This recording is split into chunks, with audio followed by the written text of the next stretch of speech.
Zikir yang paling zikir, ingat. Kalau saya bicara zikron, nutur atau zikir, itu adalah kematian. Tapi zikir yang paling zikir, paling tinggi zikir, itu adalah sholat. Kalau kita sudah bicara tentang sholat, maka kita akan teringat harinya ini kita masih dalam suasana, yaitu suasana Isra dan Mi'raj. Kita sudah lampaui bulan Rajab, kita sudah lampaui, sekarang berada di bulan Sya'ban. Nanti kita akan sampai pada bulan Ramadan. Yang 3 bulan itu disebut sebagai Syahrul Mahfirah, bulan yang penuh ampunan. Wa Syahrul Istighfar disebut bulan istighfar, dan juga disebut sebagai bulan yang penuh barokah. Makanya doa yang paling populer itu adalah Allahumma barik lana fi Rajab wa Sya'ban wa balighna Ramadan. Ya Allah, berkailah saya di bulan Rajab, berkailah saya di bulan Sya'ban, dan sampaikan saya bisa ketemu nanti di bulan Ramadan. Allahumma sholli ala Muhammad. Sampai ada di dalam kitab Tarikhul Umam wal Muluk ala Abi Ja'far bin Jarir al-Tabari. Niku didhawuhaken nek bulan Rajab itu ka'annahu kaya Allah yang dulu. Oleh dawuh Allah itu kepada hambanya, ya abdi wahai hambaku, ja'altu aku menjadikan jilmaka wajina yang kita, dosa-dosamu wajinayataka dan kesalahan-kesalahanmu itu ada bainal birra wa rahmati, ada di antara kebaikanku dan rahmatku. Maka di bulan Allah begitu banyaknya kebaikan, begitu banyaknya rahmatnya. Seberapa banyak dosa sampean, sudah dipastikan Allah akan mengampuni dosa-dosa kita. Apalagi kita ini adalah hamba-hamba Allah yang dimana memiliki kecintaan selalu berzikir kepada Allah Subhanahu wa Ta'ala. Sholat itu kalau kita bicara ingat Rajab, ingat Isra Mi'raj, maka akan menghantarkan kita ingat sholat. Saya nggak akan menerangkan tentang peristiwa Isra Mi'raj, tapi substansi di esensi Isra Mi'raj itu yang berbeda. Dan di dalam Isra Mi'raj itu sebenarnya intinya yang didapat oleh Rasulullah adalah risalah perintah sholat. Yang perintah sholat itu tadi adalah diperintahkan kepada baginda Nabi supaya untuk disampaikan kepada umatnya baginda Nabi Muhammad Sallallahu Alaihi Wasallam. Yang sholat itu adalah merupakan sebuah amalan, yang amalan tersebut sebagai alat komunikasi dialog antara Allah selaku Khalik dan hamba-hamba ini selaku makhluk. Nek awake dhewe memiliki masalah nopo mawon, masalah ekonomi, masalah kesehatan, masalah keluarga dan lain sebagainya. Itulah wadul kita ini, curhat kita itu kepada Allah. Dengan apa? Dengan sholat. Karena sholat itu adalah zikir, maka dikatakan as-sholatu lidzikri. Sholat itu adalah lidzikri, untuk ingat kepada Allah. Makanya ada itu dawuh, alladzina amanu wa tatma'innu qulubuhum bi dzikrillah. Ala bidzikrillahi tatma'innul qulub. Ini terus. Dan alladzina orang-orang amal yang beriman wa tatma'innu qulubuhum, dan anteng hatinya ini tentram. Bidzikrillahi, sebab zikir, sebab ingat kepada Allah. Bidzikrillahi ini sebenarnya aibis sholati, dengan sholat kepada Allah. Allah ingatlah bidzikrillahi, dengan iling kepada Allah. Ikut tatma'innul qulub, bisa menenteramkan hati. Betul nopo masalah. Kadang-kadang saya gampang susah-susahan masalah kan ibu-ibu. Ibu-ibu itu gampang susah, gampang rosor-rosor. Melas ya melas. Kadang-kadang kelakuannya bapak niki yo gregetne pisan. Wis blonjone kadang ora sepiro ana ewangan. Sakne kadang itu. Dan itu solusinya wadule dan suruh napa curhatnya kepada Allah. Wis sholat ditungakne sing apik Bu. Kalau punya suami itu doakan yang baik Bu. Iku lho. Soalnya ibu-ibu ini ngalati loh Pak. Kalau kandangnya tenang. Saya ketika sama Pak Haji Kondo diajak di sini itu ada 100 berapa janda itu. 100 orang janda sini. Kayak masih, masya Allah. Mayoritas umur 50-an, kalau 50 ke bawah. Terusnya bisa 60 desibel lah. Jadi orangnya itu Pak. Saya tanya satu yang paling ayu ini, ternyata ditinggal mati selama. Kenapa itu? Apa kira-kira itu doanya? Karena doanya ibu itu mana loh? Enten di kitab ini Mas Bur ini. Doa itu yang manjur doanya orang tiga, yang dimana mampu menembus 7 lapisan langit. Satu adalah doanya ibu kepada anaknya. Doa itu manjur 7 lapisan langit bisa ditembus. Yang kedua itu doanya anak perempuan kepada bapaknya, itu manjur. Bahasa ketiga masih ngedeni doanya istri kepada suami. Nah, itu yang bahaya. Makanya kalau saya ini buah bapakmu jadi doanya bojone, bojone ngomong mati. Kan saya mati barang itu besok ini nggak apa-apa. Jadi mati seorangnya ya. Jadi nek sampai kalau sengkin jualan kalau untuk mati ya sirok jadi orang mati loh dan sirok tinggal mati tenang loh. Sekarang ini belum yang Pak Haji Kondo tadi. Saya ini punya jamaah khusus wanita ngaji apa itu? Akad lagi. Itu saja jadanya sudah ada 30. Ya masih mending kalau tak rapi jiwe kemudian bojo ini ada 30. Yang mayoritas 30 semua. Nah mulai duduk non sewu ibu. Wes sak jengkel lo kaya apa karo suami, tetap suami didoakan yang baik ya. Enggak rakne ditinggal mati suami lho kandhani. Ya oke. Ini kalau betul ngeten-ngeten iki. Pak Haji Kondo sampe kan. Ada kemarin diajak ke sini kula yang ngaji 100 janda. Belum punya saya sendiri 30 janda. Jadi nek kabeh tinggal mati terus sampai nang dolanan apa enggak ada orang-orang kan ya. Kalau masuk dalam kalau saya berhati-hati betul ya. Seperti yang disangka ya memang kalau Pak Haji itu yang lain yang tadi itu makomnya sudah punya jadi semacam jatahnya kurang 2 tapi berdiri aja nggak kuat ya. Nah kira-kira masalah hasilnya saya dulu pernah tanya ada namanya Kiai Tuhan Blobangan yaitu Al-Habib Blobangan itu istrinya apa? Terus saya begini kan awalnya jadi kalau aku bodoh bodoh kok masih soalnya berhasil ada terus kok masih penting udah begitu gue udah bebek hilang orang putih kayak orang ngecok terus nggak perlu kuih jawab terus tidak bisa situ ideal itu kata serangan karuan jadi yang dimuliakan Allah SWT bicara tentang tadi itu yang paling enak itu ketentraman hidup penyambung hidup solusi satu-satunya itu supaya kita masalah selesai baik masalah dunia maupun ukhrawi itu adalah sholat. Yang sholat itu dibawa oleh baginda Nabi Sallallahu Alaihi Wasallam ke dunia untuk kita itu mekanismenya Allah. Makanya dikatakan sholat itu didapat dari ketika Nabi Mi'raj, tapi juga Nabi mengatakan dalam dawuh sahihnya as-sholatu mi'rajul mu'min. Sholat itu mi'rajul mu'min. Sholat itu adalah mi'rajnya orang-orang yang beriman. Kalau sampai sholat itu artinya sampai menuju kepada Allah, komunikasi kepada Allah.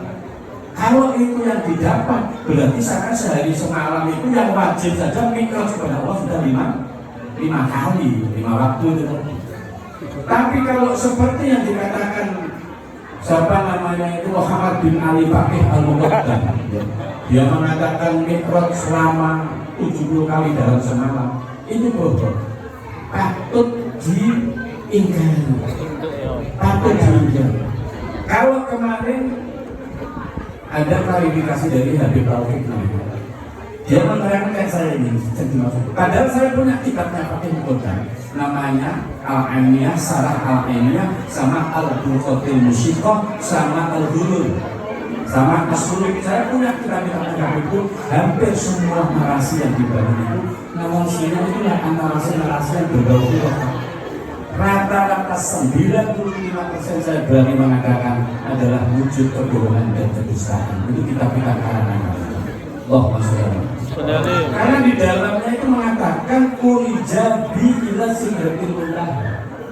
Kalau dia sudah mengatakan itu berarti menyamai kalamnya Nabi Muhammad. Ulijah telah kami tuliskan bi kepada saya Faqih Al-Muqaddam ila sidratil muntaha, sampai ke sidratul muntaha. Padahal nggak seperti itu. Ruang Nabi saja dulu mi'raj, mi'rajnya Nabi ya. Ketika sampai di Masjidil Aqsa, Maharam ke Aqsa dinaikkan. Mau ke langit yang pertama itu saja sudah bertemu dengan malaikat, minta supaya dibukakan pintu. Itu prosesnya. Lalu ditanya Nabi Adam, ditanya malaikat Jibril, "Man anta?" Siapa kamu? "Ana Jibril." "Laman man anta?" Dan siapa yang kira kamu? Muhammad sallallahu alaihi wasallam. Faftah maka dibukakan pintu langit masuk. Disambut malaikat yang berjajar, yang mereka berdiri tok, itu sholat. Padahal berdiri tok sejak dari. Kemudian ketemu sama Nabi Adam. Naik lagi ke langit yang kedua, bertemu lagi dengan malaikat, ditanya lagi, minta dibukakan pintu. Itu sampai ke pakai Muqaddam ini apa nih? Itu adalah proses kisah itu sampai sedemikian rupa. Maka memang sebagai kader NU, saya berharap orang-orang NU itu untuk meluruskan akidah, bukan untuk membenci. Karena bagaimanapun juga para habib-habib itu ya saudara kita seiman sama. Kalau tidak kita luruskan, maka dia akan terus sesat, akan terus mempengaruhi kita mengajak kepada kesalahan, kekeliruan, yang dimana hanya untuk mereka itu dia kebutuhan hanya untuk duniawi saja. Harus diluruskan, bukan dibenci. Karena kebanyakan apa yang dia katakan seolah-olah menyamai dirinya seperti Nabi, bahkan lebih. Banyak yang saya ceritakan, sampai ada kitabnya itu yang menerangkan dirinya itu mengaku kayak mengaku Allah. Karena ketika dikatakan dia itu kulun nafsin dari qatul maut, ya kulun muncak sapa Muhammad bin Ali Faqih Al-Muqaddam. Tidak sanggup kalau saya tidak akan mati. Soalnya mungkin itu dawuhnya. Ketika dikatakan kullu sayyidin halikun illa wajhahu, ada kata itu yang perlu jangan komentar. Seolah-olah dia mengatakan min nuri wajhihi, saya itu dari nurnya Allah. Itu ada di dalam kitabnya itu. Nah, hal-hal yang seperti ini, karena mereka ini ajarannya sekian persen sama dengan NU, maka masuk ke dalam NU, mencari orang-orang, mendoktrin orang-orang NU untuk bahasanya mencari bulu. Maka NU harus betul-betul waspada. Karena mereka punya visi kedepannya adalah lewat NU, bagaimana masa NU biasa negeri, tapi ujung-ujungnya nanti adalah untuk bisa merongrong dan menguasai negara ini. Ini sudah terjadi. Hadirin yang dimuliakan Allah Subhanahu wa taala. Sejak dulu Pak, mulai dari kasus tahun 48, kasus 65, kasus yang lain-lain, itu yang biasa. Dari pusat itu memang responnya tidak begitu sungguh-sungguh. Yang kebanyakan NU merusus sungguh-sungguh kiainya ya kiai yang ada di kampung-kampung, masyarakat arus bawah NU arus bawah yang bergerak. Kecuali kebanyakan PCNU lebih. PW ke atas mulai banyak ya bercampur dengan politik, hal-hal yang serodok berbau esek-esek pas mana, berbau naik duit baru diurusi. Kalau PC ke bawah itu tidak ada apa-apa. Paling ya begini nih, kita ajak ke religi, ke ini, tidak ada yang lain. Rata-rata PC ke bawah ini PBK atas. Kepekaan sendiri terhadap menjaga bagaimana marwah NU, yang NU itu adalah khasnya bagaimana menjaga peradaban bangsa dan budaya. Yang menjaga peradaban bangsa dan budaya itu NU, khususnya NU PC ke bawah sampai nanti. PW ke atas ini slogan, buat judul slogan aja pintar, merawat jagat obong, ini gaya urusan. Tapi dia tidak terawat, itu biasa. Hadirin yang dimuliakan Allah Subhanahu wa Ta'ala.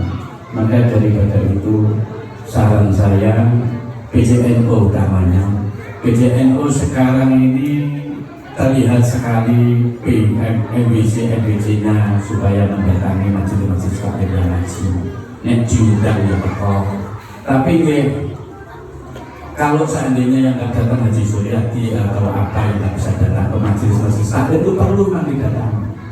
Tapi tidak harus ketuanya. Ya didelegasikan sekretaris, didelegasikan bendahara. Yang penting itu dalam majelis taklim mengadakan apa-apa itu ada yang datang orang ini. Itu yang penting. Tidak terus tiap hari. Kayak cuma musliman ya, Bu Haji Suryati, wong loro-loro. Wes loro-loro itu mau ditinggal Nabi mana? Wes loro-loro ditinggal Nabi mana? Ini beliau orang ekonomi, pagi kerja ngurus pabrik sampai sore.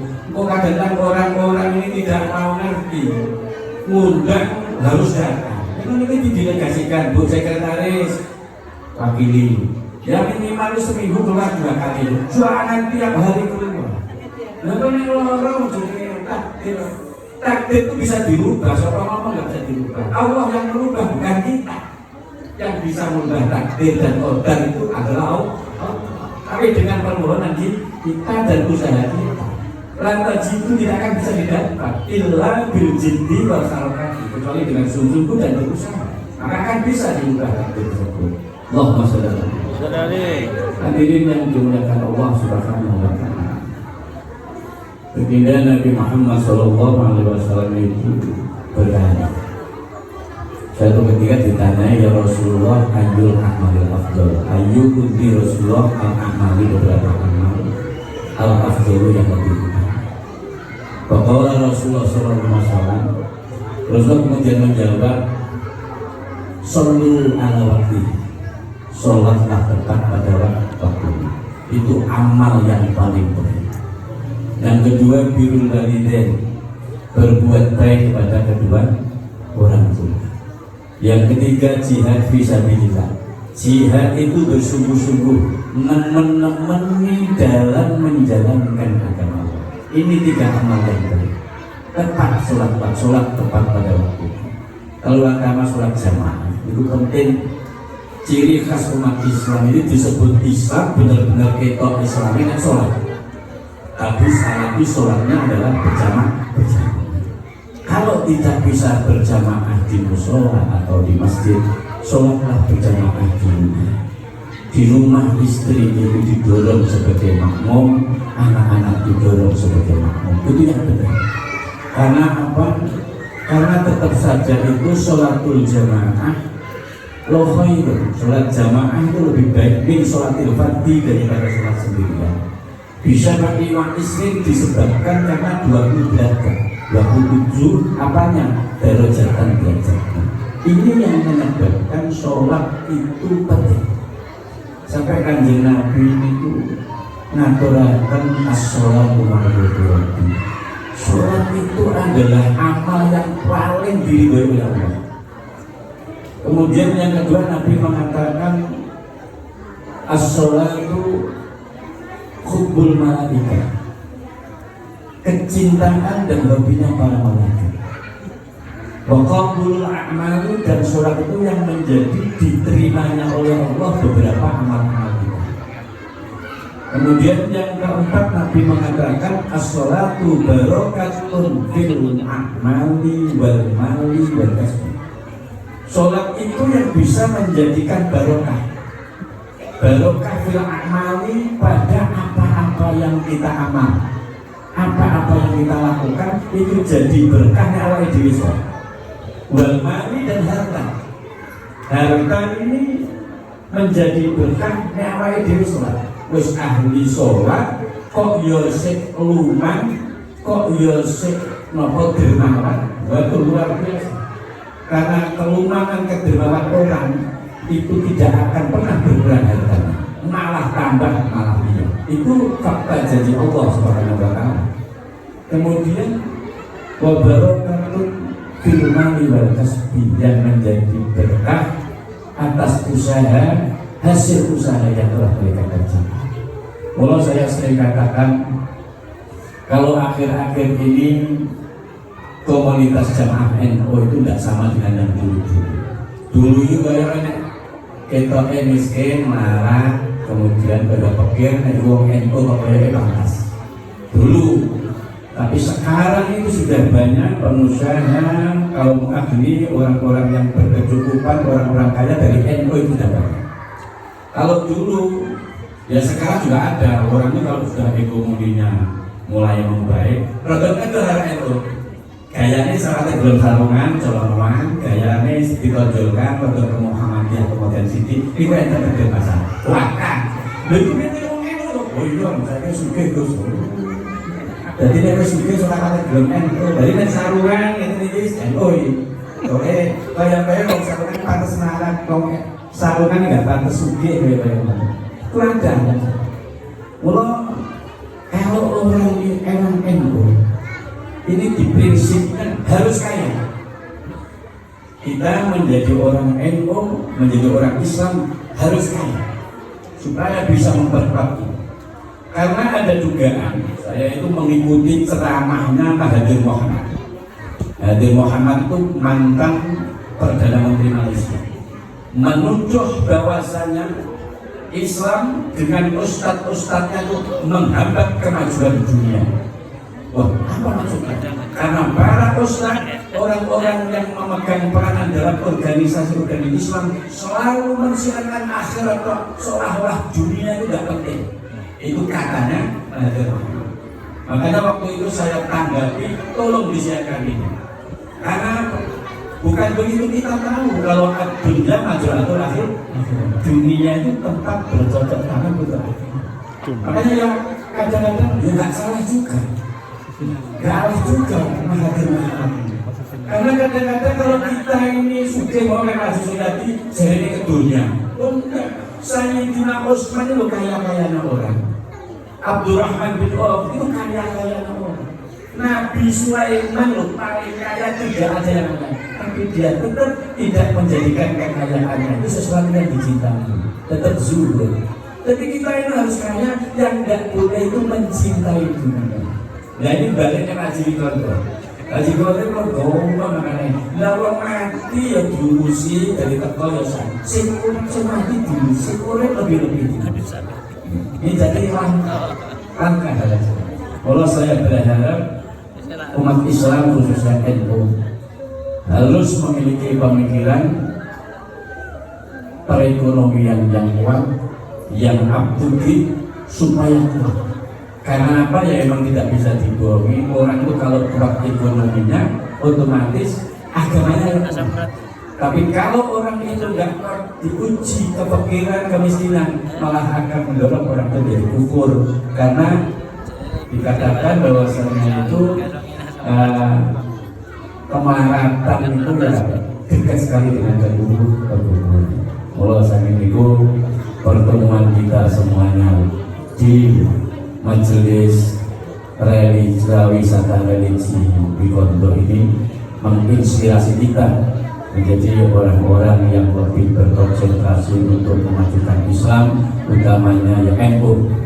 NU ini harus betul-betul tetap eksis, NU itu tetap harus menyatu, NU ini harus bisa menghindari dari rongrongan yang sangat sebenarnya tidak tahu yang polemik akhir-akhir ini sebenarnya adalah NU dulu setelah NU dari negara.